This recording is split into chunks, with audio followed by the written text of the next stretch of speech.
இறை இயேசுவில் பிரியமுள்ள மாதா தொலைக்காட்சியின் அனைத்து நிகழ்ச்சிகளையும் ஆவலோடு பார்த்து கொண்டிருக்கிற அன்பு நேயர்கள் அனைவருக்கும் இனிய இரவு வணக்கம். ஒவ்வொரு நாளும் இந்த நிகழ்வின் வழியாக பல நல்ல விஷயங்களை நீங்கள் தெரிந்து கொண்டிருக்கிறீர்கள். இன்றும் ஒரு அருமையான சிந்தனையைத்தான் நான் உங்களோடு பகிர்ந்து கொள்ள ஆசைப்படுகிறேன். நாம் ஒவ்வொருவரும் ஒவ்வொரு நாளும் எத்தனையோ நபர்களை சந்திக்கிறோம். எல்லோரும் நம்மிடம் நன்றாக பேசுவார்கள் என்று சொல்லிவிட முடியாது. சிலரிடம் நமது அணுகுமுறை எளிதாக இருக்கும், சிலரிடம் நமது அணுகுமுறை நன்றாக இருக்காது. நமது குணநலன்களை ஒத்த குணநலன்கள் யாரிடம் இருக்கிறதோ அவர்களைத்தான் நமது நண்பர்களாக தேர்ந்தெடுக்க வேண்டும் என்ற எண்ணம் நம்மில் பலருக்கும் இருப்பதுண்டு. உண்மையான நண்பர்கள் வெளிச்சத்திலும் இருளிலும் பின்தொடர்ந்து வருவார்கள். உன்னை விட உயர்வான மனிதரை தவிர மற்றவர்களோடு ஒருபோதும் நட்பு கொள்ள வேண்டாம் என்பார் சீனத்து சிந்தனையாளர் கன்ஃபியூசியஸ். நல்ல நட்பு கண்ணாடியை போன்றது. கண்ணாடி அழகையும் காட்டும், அதுபோல அழுக்கையும் காட்டும். அதை போல நல்ல நண்பனும் நல்ல செயல்களை பாராட்டுபவனாகவும் தீயவற்றை எடுத்துரைப்பவனாகவும் இருக்க வேண்டும். அப்படிப்பட்டவர்களே உண்மையான நண்பர்கள் என்பதை புரிந்து கொள்வோம். வாழ்க்கையில் வெற்றி பெற விரும்புகிறவர்கள் நண்பர்களை பெருக்கிக் கொள்ள வேண்டும். மற்றவர்களோடு பேசவும் பழகவும் ஒருபோதும் தயங்குதல் கூடாது. அந்த தயக்கமே வெற்றிக்கு தடையாகும். கொடுத்ததை மறப்பதும் பெற்றதை நினைப்பதும் நட்புக்கு அழகாகும். இத்தகைய நல்ல நட்பை நாளும் வளர்த்து கொள்வோம்.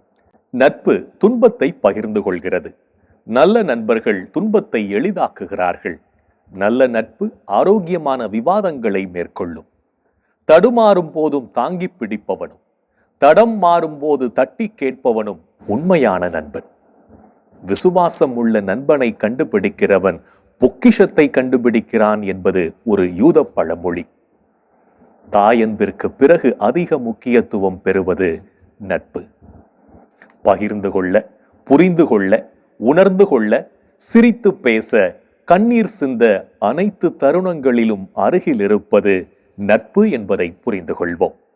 விறகு வெட்டியின் மகனை அமெரிக்க நாட்டின் அதிபராக வெள்ளை மாளிகையில் உட்கார வைத்தது அவரது நட்புத்தான். அவர்தான் ஆப்ரஹாம் லிங்கன். அதிபர் தேர்தலில் யாரை நிறுத்துவது என்று ஆலோசனை நடந்தது. அப்போது ஆப்ரஹாம் லிங்கனை நிறுத்துவது என்று நண்பர்கள் முடிவு செய்தனர். அப்போது ஒருவர், அவர் ஒரு ஏழை, நண்பர்களை தவிர வேறு யாருமே இல்லை, அவரை எப்படி நிறுத்துவது என்று கேட்டார். ஆம், லிங்கன் ஏழைதான். வழிச்செலவுக்கு கூட கடன் வாங்கி கொண்டுதான் வாஷிங்டன் போனார். நட்புதான் அவரை பதவியில் அமர்த்தியது. நாமும் நட்பு வட்டத்தை பெருக்கிக் கொண்டு நாளும் நல்லதை செய்வோம். இன்றைய தினத்தை எடுத்துக்கொள்வோம். இந்த நாள் முழுவதும் நாம் நமது நட்பு வட்டத்தை பெருக்கிக் கொள்ள முயற்சி செய்தோமா என்று யோசித்து பார்ப்போம். மேலும் இந்த நாளில் நமது செயல்பாடுகள் எப்படிப்பட்டதாக இருந்தது என்று நம்மையே நாம் கேட்டு பார்ப்போம்.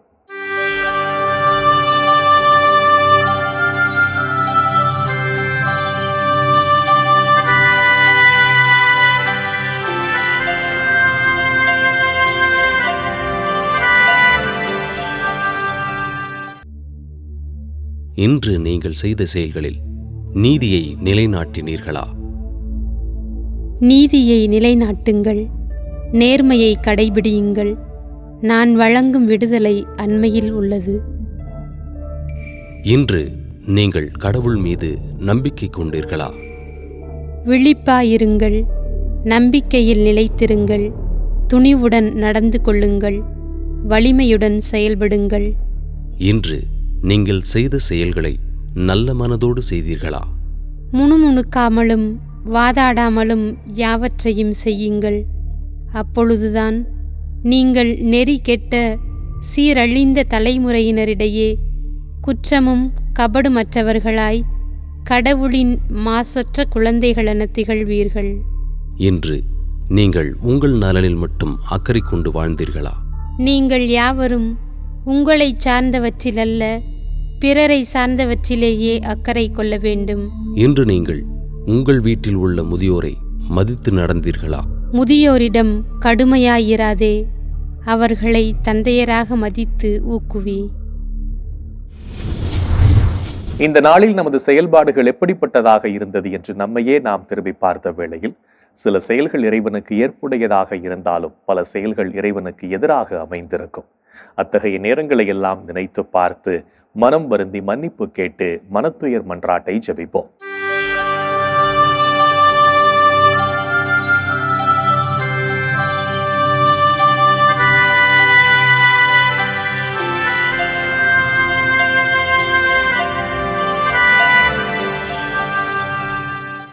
எல்லாம் வல்ல இறைவனிடமும் சகோதர சகோதரிகளே உங்களிடமும் நான் பாவி என ஏற்றுக்கொள்கிறேன்.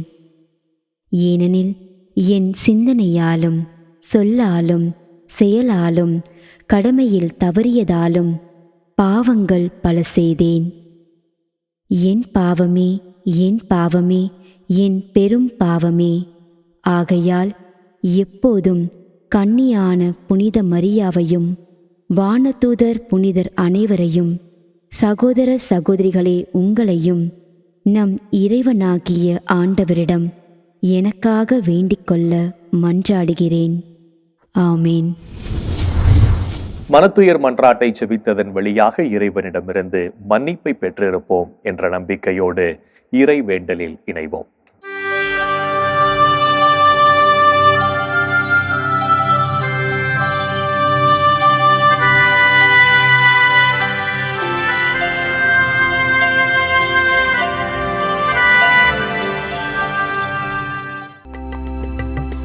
இறைவா இறைவா எமக்கு துணை புரிய வாரும். ஆண்டவரே எமக்கு துணை புரிய விரைந்து வாரும். தந்தைக்கும் மகனுக்கும் தூய ஆவியாருக்கும் மாட்சி உண்டாவதாக. தொடக்கத்தில் இருந்தது போல் இப்பொழுதும் எப்பொழுதும் என்றென்றும் இருப்பதாக. ஆமென்.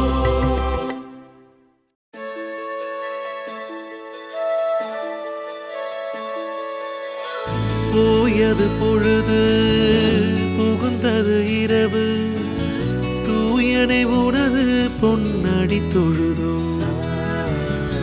நேயமையெல்லாம் ஏதமும் நீக்கி நீயமை ஆண்டு காத்தருளையா. கனவுகள் துயில் வழி காணுதல் வேண்டாம், கனவிருள் பூதமும் கண்ணுரல் வேண்டாம்.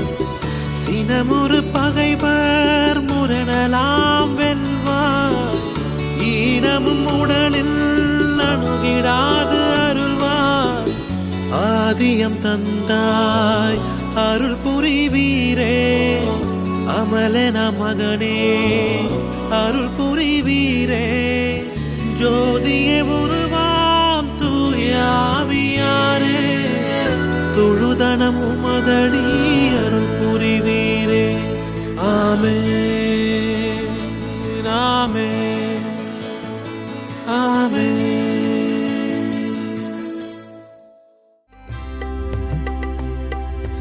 இறைவா இன்னுடல் பாதுகாப்பில் நிலைத்திருக்கும். இறைவா என்னுடலும் பாதுகாப்பில் நிலைத்திருக்கும். இறைவா என்னை காத்தருள்வே, உம்மிடம் நான் அடைக்கலம் புகுந்துள்ளே. நான் ஆண்டவரிடம் நீரே என் தலைவர், உம்மையன்றி வேறு செல்வம் எனக்கு இல்லை என்று சொன்னேன். பூவுலகில் உள்ள தூயோர் எவ்வளவோ உயர்ந்தோர், அவர்களோடு இருப்பதே எனக்கு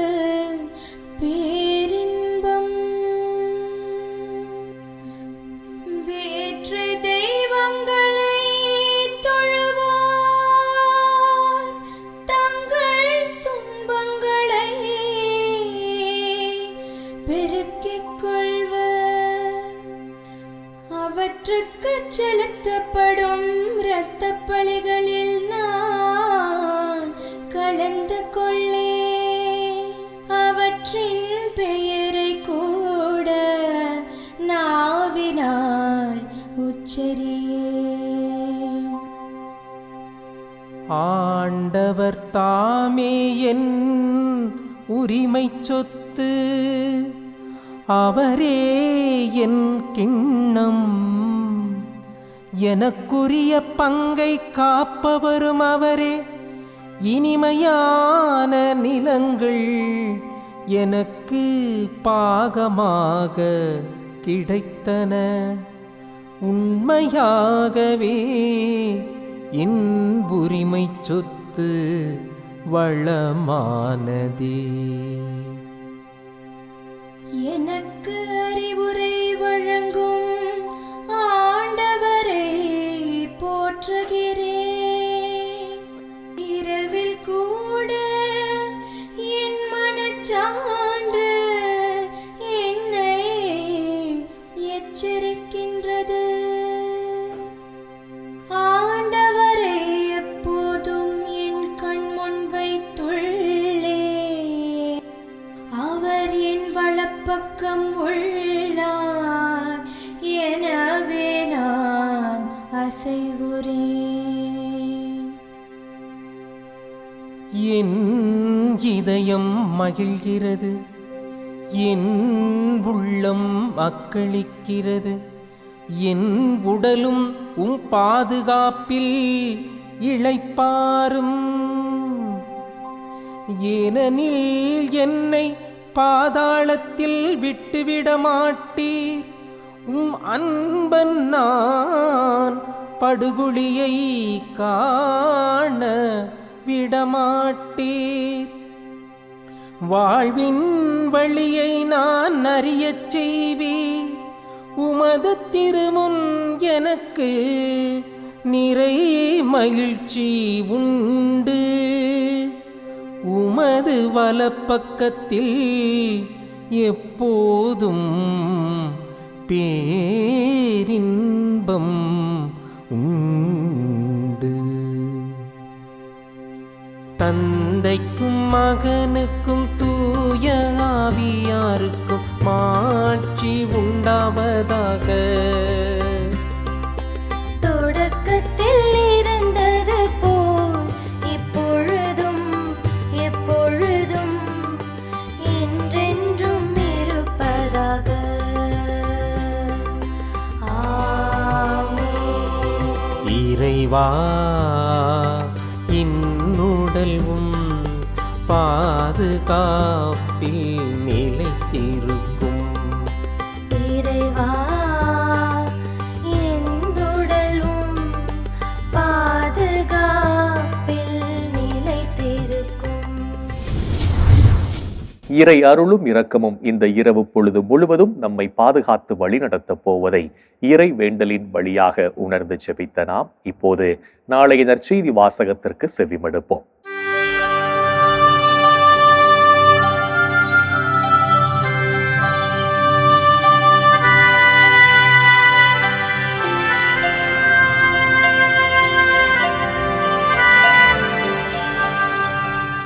நாளைய திருப்பலி வாசகங்கள். முதல் வாசகம் சாமுவேல் முதல் நூலிலிருந்து வாசகம். அதிகாரம் 24. இறை வார்த்தைகள் 2 முதல் 20 வரை. பதிலுரை பாடல்.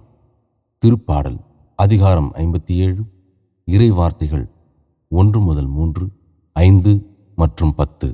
மார்க் எழுதிய தூய நற்செய்தியிலிருந்து வாசகம். அதிகாரம் 3. இறை வார்த்தைகள் 13 முதல் 19 வரை. இயேசு மலைமேல் ஏறி தாம் விரும்பியவர்களை தம்மிடம் வரவழைத்தார்.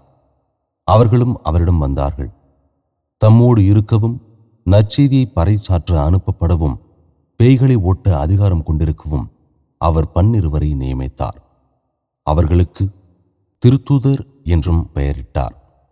அவர் ஏற்படுத்திய 12 முறையே பேதுரு என்று அவர் பெயரிட்ட சிமோன், செபதேயுவின் மகன் யாக்கோபு, யாக்கோபின் சகோதரரான யோவான், இவ்விருவருக்கும் இடியை போன்றோர் என பொருள்படும் பொவனேர்கேசி என்று அவர் பெயரிட்டார்.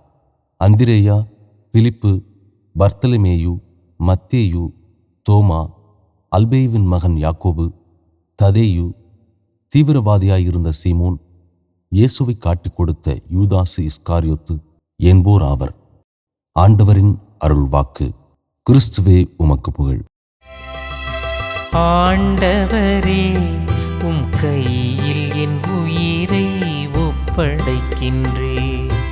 ஆண்டவரே, உம் கையில் என் உயிரை ஒப்படைக்கின்றேன். உண்மையின் ஆண்டவராகிய கடவுளே, எம்மை மீட்டவர் நீரே. ஆண்டவரே, உம் கையில் என் உயிரை ஒப்படைக்கின்றேன். தந்தைக்கும் மகனுக்கும் தூய ஆவியாருக்கும் மாட்சி உண்டாவதாக. ஆண்டவரே, உம் கையில் என் உயிரை ஒப்படைக்கின்றேன். இயேசுவோடு நாம் இருக்கவும், அவர் பணிகளை தொடர்ந்து செய்திடவும், அவரின் விழுமியங்களை வாழ்வாக்கவும் அழைக்கப்படுகிறோம். நம் அன்பர் இயேசுவின் அழைப்பிற்கு செவிமடுத்து வாழ்வோம் என்ற சிந்தனையோடு சிமியோன் பாடலில் இணைவோம்.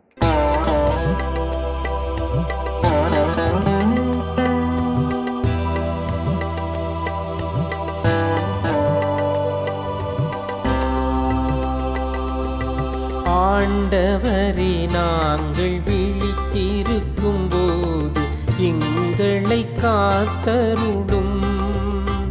நாங்கள் தூங்கும் போது எங்களை பாதுகாத்தருளும். இதனால் கிறிஸ்துவோடு விழித்திருந்து அவரோடு அமைதியில் இளைப்பாறுவோம். அவரோடு அமைதியில் இளைப்பாறுவோம்.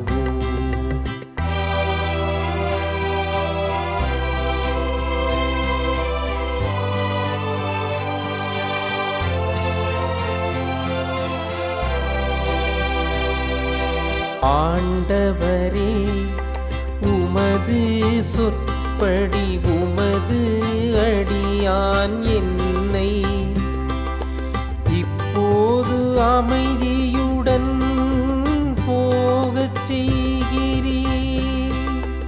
ஏனெனில் மக்கள் அனைவரும் காணுமாறு நீர் ஏற்பாடு செய்துள்ள உமது மீட்பை என் கண்கள் கண்டு கொண்டன.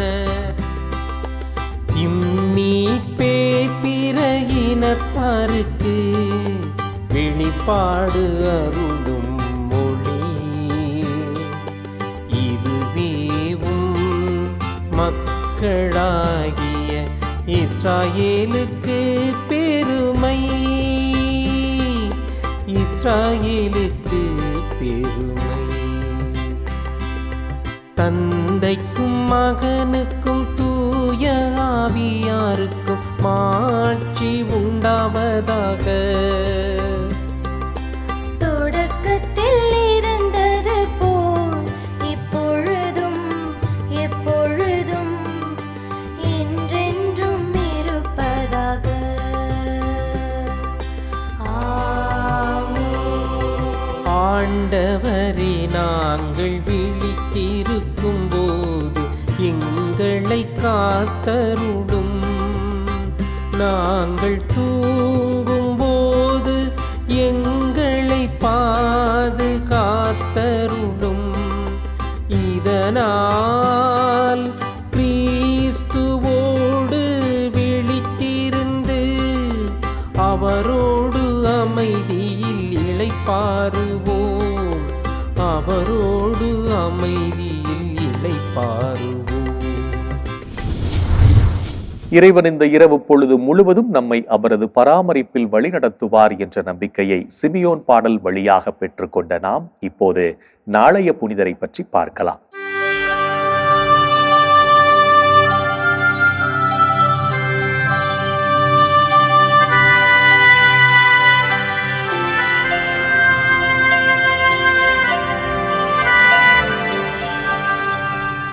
ஜனவரி 23.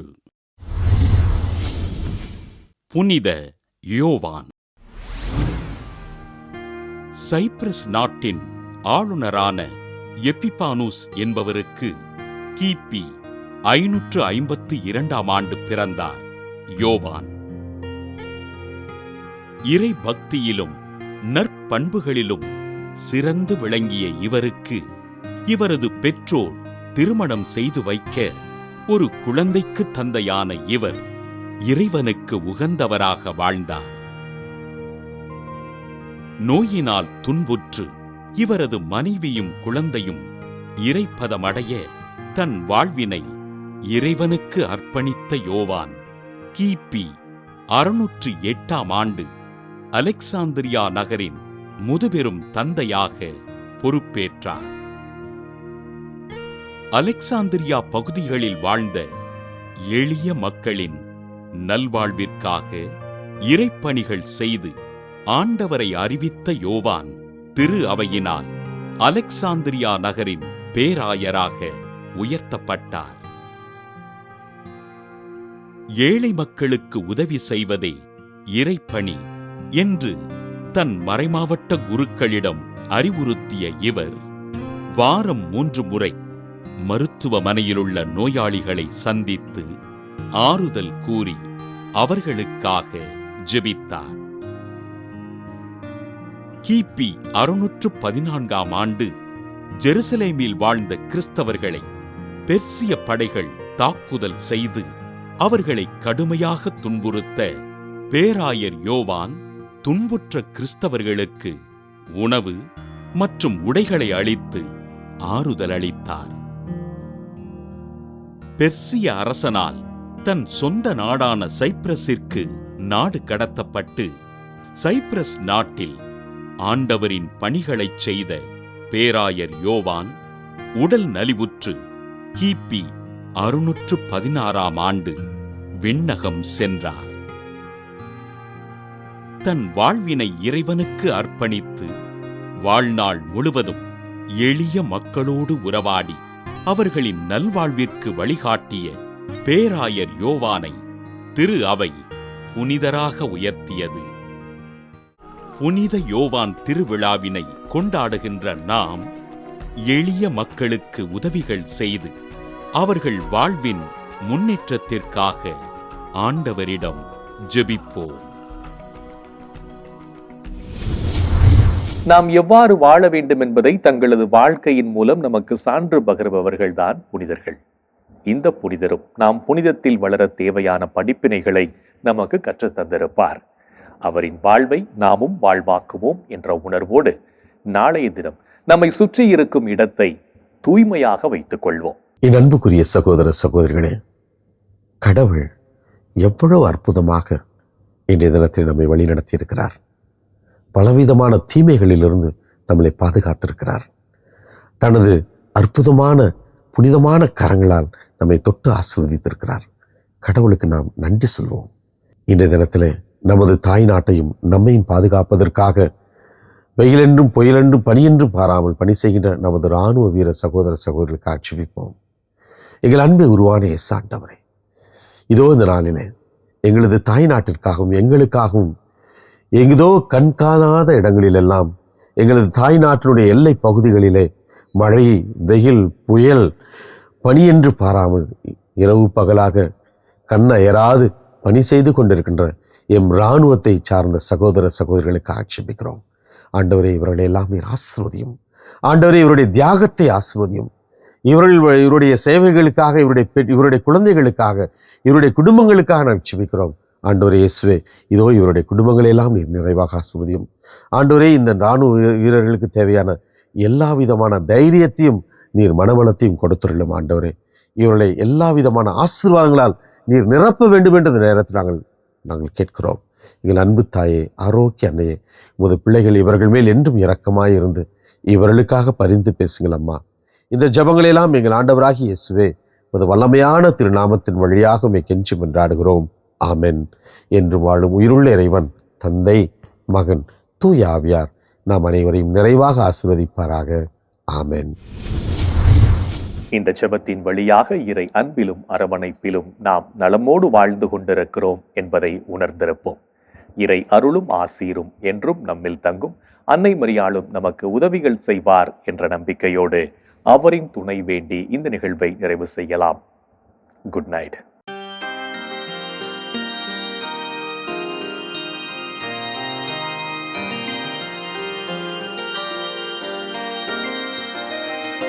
வாழ்க அரசியே தயை மிகு அன்னையே, வாழ்வே இனிமையே தஞ்சமே வாழ்க.